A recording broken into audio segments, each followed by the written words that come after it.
दोस्तों गेट 2026 का आगाज हो चुका है और आज जो पहला पेपर गेट एक्सी का हुआ है उससे जो चीजें हम लोगों को देखने को मिली हैं वो हम लोग इस सेशन में आप लोगों से शेयर करने वाले हैं ताकि आप इसके बेसिस पे अंदाजा लगा सको कि गेट मैकेनिकल में आपके साथ क्या होगा।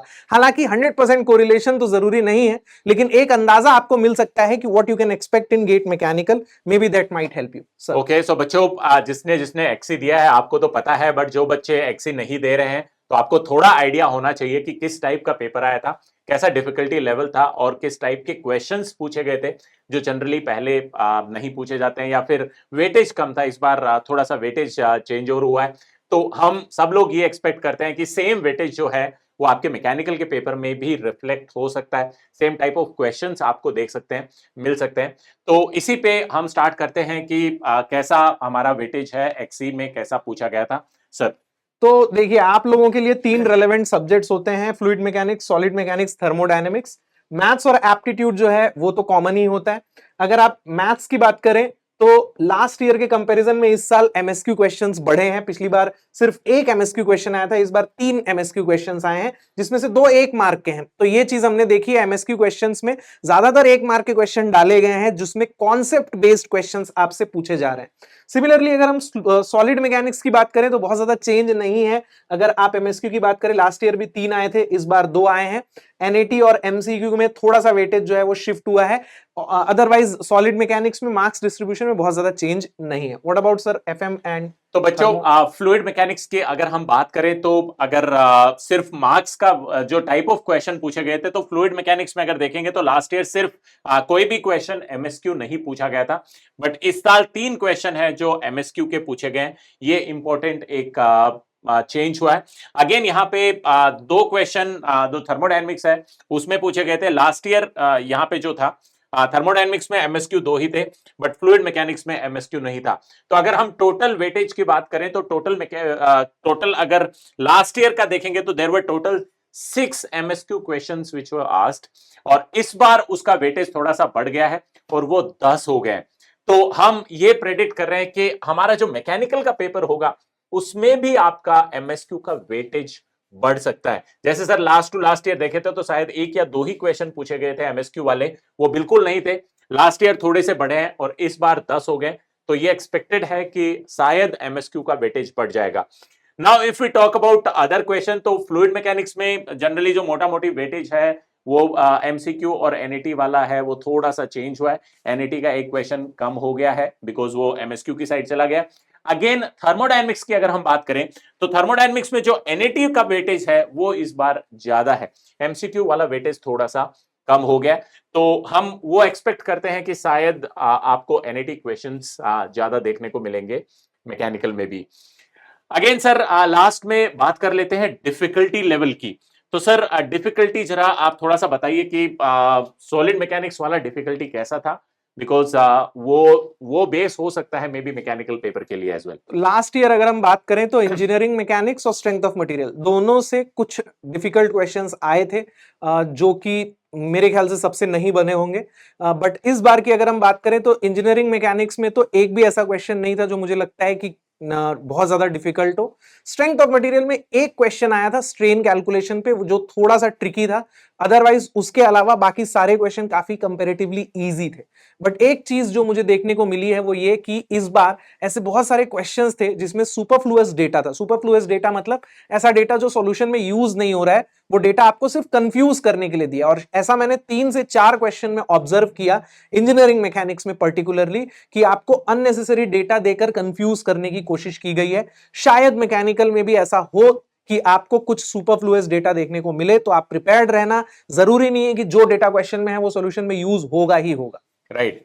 अगर हम डिफिकल्टी लेवल की बात करें फ्लूइड मैकेनिक्स की, तो बच्चों लास्ट ईयर जो एक्सी में पेपर था वो थोड़ा सा डिफिकल्ट आया था फ्लूइड मैकेनिक्स का। इस बार रिलेटिवली लास्ट ईयर के कंपैरिजन में थोड़ा सा आसान आया है। बट इस बार मैंने ये ऑब्जर्व किया है कि last year thermodynamics was pretty easy. बहुत सारे बच्चे ऐसे हैं सर जिन्होंने 35 आउट ऑफ 35 भी स्कोर किया था। बट इस साल कुछ क्वेश्चन ऐसे हैं जो टिपिकल पूछे गए, typical in the sense difficult नहीं है, बट बहुत कंसेप्चुअल क्वेश्चन है जिस बच्चे के कंसेप्ट अच्छे हैं वो बच्चा आराम से उन क्वेश्चन को कर लेता। बट ऑन एन एवरेज अगर एक स्टूडेंट की हम बात करें तो थर्मोडायनेमिक्स का पेपर इस बार स्लाइटली डिफिकल्ट आया है। तो मे भी हो सकता है आप में से बहुत सारे लोगों ने सॉलिड मैकेनिक्स और फ्लूइड मैकेनिक्स अटेम्प्ट किया होगा। बट अगर हम सेम यही पैटर्न अगर देखें कि गेट में आगे कैसे प्रोपेगेट हो सकता है, तो लास्ट ईयर जो एक्सी और मैकेनिकल का पेपर था, थर्मोडायनेमिक्स का लेवल ऑलमोस्ट सेम था, दोनों में बहुत ही बेसिक क्वेश्चन पूछे गए थे। तो अगर यहाँ पे थर्मो का पेपर डिफिकल्ट आया तो ये हो सकता है कि स्लाइटली डिफिकल्ट क्वेश्चंस आपको देखने को मिले या फिर कंसेप्चुअल क्वेश्चन आपको देखने को मिले थर्मोडायनेमिक्स में। तो उसके हिसाब से आप लोग रिवीजन कर सकते हैं। अगेन सर आगे चलते हैं। मार्क्स वर्सेस स्कोर का अगर हम डेटा देखें, लास्ट ईयर का ये डेटा है। इस साल भी मुझे लगता है बहुत ज्यादा इसमें चेंज नहीं आएगा, क्योंकि एक सेक्शन अगर आसान है तो दूसरा डिफिकल्ट भी हुआ है। तो ओवरऑल जो पेपर है वो लास्ट ईयर के कंपैरिजन में इस साल ओवरऑल अगर मैं बात करूं तो बैलेंस्ड ही है। तो मुझे लगता है कि इस साल भी कुछ कुछ आपको ऐसा ही स्कोर वर्सेस मार्क्स का डेटा देखने को मिलेगा, जिसमें अगर आप आईआईएससीज और आईआईटीज में अच्छा ब्रांच देखना चाह रहे हो तो आपको कम से कम 60 प्लस टारगेट करना पड़ेगा ताकि आपका 700 स्कोर बन सके। तो मेरे ख्याल से ये सेफ मार्क्स बोले जा सकते हैं इस साल भी, कि अगर आप 60 प्लस की रेंज में हो तो आप सेफ हो। बट जरूरी नहीं है, 50 प्लस में भी अच्छे चांसेस कई बार मिल जाते हैं, थोड़े आगे के राउंड्स में मिलते हैं बट मिल जाते हैं। तो जो जिस बच्चे के अभी एक्सी में जो आप लोग अपीयर हुए हैं, जिसके भी अराउंड 60 के मार्क्स आ रहे हैं, आप लोग यू कैन टेक दिस कि हाँ आपकी एक अच्छी रैंक आ जाएगी। बट गाइज यहाँ पे रुकना नहीं है।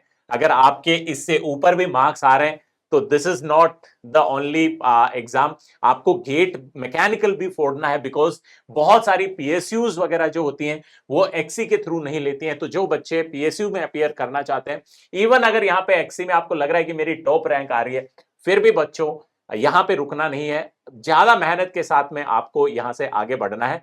और सर नेक्स्ट वीक तो हम बच्चों के लिए बहुत सारे इनिशिएटिव लेके आ रहे हैं। सो बच्चों आपके रिवीजन के लिए लास्ट वीक में आपको प्रिपरेशन करवाने के लिए सारी गेट वाला की टीम है जो आपके साथ में जुड़ी रहेगी। सर मैं रिक्वेस्ट करूंगा कि आप ही बच्चों को बता दें। कल इंजीनियरिंग सर्विसेज का एग्जाम है तो उसका जो एनालिसिस हम लोग करेंगे, आप उनसे उसमें भी जुड़ सकते हैं। उसके बाद परसों से हमने प्लान किया है आप लोगों के लिए मैराथन सेशंस, जिसमें हम लोग एक एक करके सेक्शन वाइज आप लोगों का रिवीजन कराएंगे। एक दिन डिजाइन के सारे सब्जेक्ट्स, एक दिन थर्मल के सारे सब्जेक्ट्स, एक दिन प्रोडक्शन के। तो 9 तारीख से ये सेशन स्टार्ट होंगे, जिसमें पहले हम थर्मल वाला पार्ट कवर करने वाले हैं, basic thermodynamics, applied thermodynamics, heat transfer, fluid mechanics, पूरा रिवीजन होगा। और नाइट मैराथन हम प्लान कर रहे हैं ताकि आप रात भर आराम से हम लोगों के साथ जुड़कर ये सारे क्वेश्चंस जो है हमारी तरफ हमारे साथ सॉल्व करें और एक लास्ट टाइम का आपका अच्छा रिवीजन हो जाए। सो विद दिस बच्चों थोड़ी और एनर्जी, बस सिर्फ 7 दिन की बात है, एक और वीक आपको मेहनत करनी है, अभी रुकना नहीं है, यहीं से आप कंटिन्यू करो। मे बी थोड़ा सा अगर 2-4 घंटे या आज तक आप रेस्ट लेना चाहते हो तो ले सकते हो, बट कल से वापस से रिवीजन में लग जाओ और पूरा सिलेबस जो है वो एक बार खत्म कर लो, ताकि जब आप एग्जाम देने जाओ 14th को, तो जब बाहर निकलो तो खुशी एक स्माइल के साथ निकलो कि सर मैंने फोड़ दिया, मैं आईएससी जा रहा हूं या आईओसी जा रहा हूं। So with this let's stop it over here guys and best of luck. आप अच्छे से प्रिपेयर करो, लास्ट 7 दिन में अच्छे से रिवीजन करो और अच्छे से फोड़ के आओ। Thank you. All the best.